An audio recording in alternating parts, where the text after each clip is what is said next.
आपको HDFC mutual fund scheme में lump sum करना है। 50,000 का लमसम करना चाहते हो, तो आप अगर शॉर्ट टर्म निवेश करते हो, तो इधर आप मेजरली 3 एंटीसिपेटेड रिटर्न ऑप्शन के लिए जा सकते हो। Option 1, option 2, option 3। अगर रिटर्न ऑप्शन 1 के लिए जाते हो, नियर अबाउट 13 लाख के आसपास आपका इस केस में एक्सपेक्टेड रिटर्न बन सकता है। ऑप्शन 2 के लिए अगर जाते हो, नियर अबाउट 30 लाख के ऊपर एक एक्सपेक्टेड रिटर्न बन सकता है। ऑप्शन 3 के लिए अगर जाते हो, तो नियर अबाउट 70 लाख के आसपास आपका एक्सपेक्टेड रिटर्न बन सकता है। यानी इतना रिटर्न आप एंटिसिपेट कर सकते हो। अब देखिए, ये रिटर्न तभी मिल पाएगा जब एक करेक्ट स्कीम को आप चूज करोगे, यानी एक सही स्कीम में निवेश करोगे। जिस एचडीएफसी म्यूचुअल फंड स्कीम के बारे में आज हम लोग इस वीडियो में बात करें, उस स्कीम का नेम क्या है? HDFC balance advantage fund. But किसी भी स्कीम में निवेश करने से पहले ऑब्वियसली अपना रजिस्टर्ड म्यूचुअल फंड डिस्ट्रीब्यूटर या फिर ब्रोकर से एडवाइस लेके देन ओनली किसी भी स्कीम में निवेश कीजिए। अगर हम लोग इस पर्टिकुलर स्कीम का यानी एचडीएफसी बैलेंस एडवांटेज फंड का अगर past historical return data performance को थॉरोली एनालिसिस करें, अगर रीसेंट परफॉर्मेंस यानी लास्ट 6 महीना का रिटर्न परफॉर्मेंस को देखोगे, ये रबो 9% के आसपास ये पर्टिकुलर स्कीम ने परफॉर्म किया है। काफी अच्छा परफॉर्मेंस रहा है रिसेंटली। लास्ट 1 साल में काफी ज्यादा ड्रॉप डाउन गया, नियर अबाउट ओनली 2% का रिटर्न दिया है। लास्ट 3 साल में भी परफॉर्मेंस काफी बढ़िया रहा है, 18%। लास्ट 5 साल का परफॉर्मेंस 24%। तो ओवरऑल अगर रिटर्न परफॉर्मेंस को देखोगे, सिर्फ लास्ट 1 साल का छोड़ के काफी अच्छा परफॉर्मेंस रहा है। बट सिर्फ रिटर्न परफॉर्मेंस के बेसिस में एक स्कीम को आप चूज नहीं कर सकते हो। तो इसीलिए हम लोग इस पर्टिकुलर स्कीम का एसेट अंडर मैनेजमेंट को भी चेक करेंगे, यानी एयूएम फंड साइज, यानी लोगों का कितना पैसा ऑलरेडी इन्वेस्टेड है इस पर्टिकुलर स्कीम में। नियर अबाउट 1 लाख करोड़ के ऊपर लोगों का ऑलरेडी इन्वेस्टमेंट है एचडीएफसी बैलेंस एडवांटेज फंड में, यानी लोगों का काफी भरोसा है इस पर्टिकुलर स्कीम में। एक्सपेंस रेशियो भी काफी डिसेंट है, 0.73% ओनली। लॉक इन पीरियड आपको किसी भी तरह का इस पर्टिकुलर स्कीम में देखने को नहीं मिलेगा, बट आपको एग्जिट लोड चार्जेस देना पड़ेगा।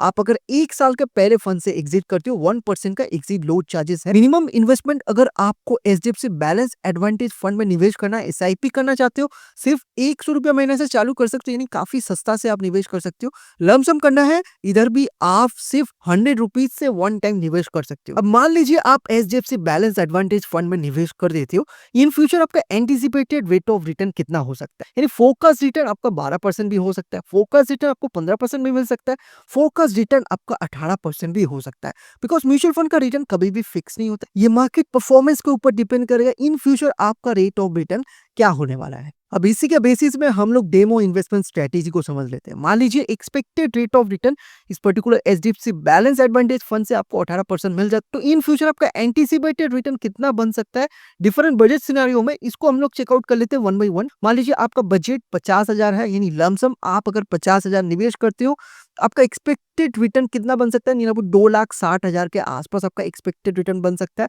आफ्टर टैक्स को कैलकुलेट करने जाओगे, नियर अबाउट 2.5 लाख के आसपास आपका एंटीसिपेटेड रिटर्न बन सकता है आफ्टर टैक्स। यही अगर आपका बजट 1 लाख हुआ, यानी आप अगर लमसम 1 लाख रुपया निवेश करते हो एचडीएफसी बैलेंस एडवांटेज फंड में, तो आपका एक्सपेक्टेड रिटर्न इस केस में नियर अबाउट 5 लाख के आसपास आपका हो सकता है।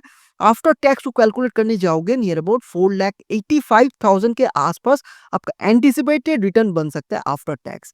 अगर आपका बजट 5 लाख हुआ, अगर लमसम 5 लाख रुपया वन टाइम निवेश करते हो, एक्सपेक्टेड रिटर्न इस केस में नियर अबाउट 26 लाख के आसपास हो सकता है। आफ्टर टैक्स को कैलकुलेट करने जाओगे, नियर अबाउट 23 लाख के आसपास आपका इस केस में एंटीसिपेटेड रिटर्न बन सकता है आफ्टर टैक्स।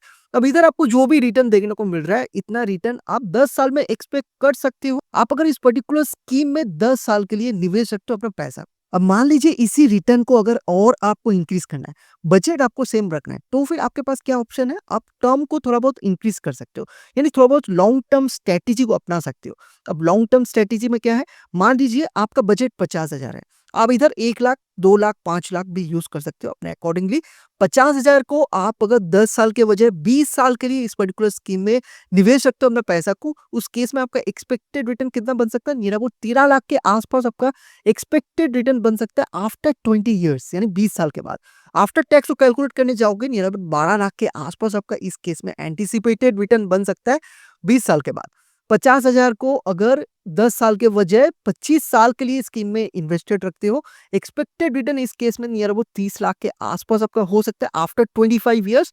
आफ्टर टैक्स को कैलकुलेट करने जाओगे, नियर अबाउट 27 लाख के आसपास आपका एंटीसिपेटेड रिटर्न बन सकता है 25 साल के बाद आफ्टर टैक्स। इसी 50,000 को थोड़ा-सा लॉन्ग टर्म के लिए अगर स्कीम में इन्वेस्ट रखते हो इंस्टेड ऑफ 10 इयर्स, तो फिर उस केस में आपका एक्सपेक्टेड रिटर्न कितना बन सकता है? नियर अबाउट 70 लाख के आसपास आपका एक्सपेक्टेड रिटर्न बन सकता है 30 साल के बाद। आफ्टर टैक्स को कैलकुलेट करने जाओगे इस केस में नियर अबाउट 60 लाख के आसपास आपका एंटीसिपेटेड रिटर्न बन सकता है आफ्टर 30 इयर्स। अब इधर आपको तीनों रिटर्न ऑप्शन देखने को मिल जा रहा है, ऑप्शन 1, ऑप्शन 2, ऑप्शन 3, जो कि हम लोगों ने वीडियो का शुरुआत में डिस्कस किए थे।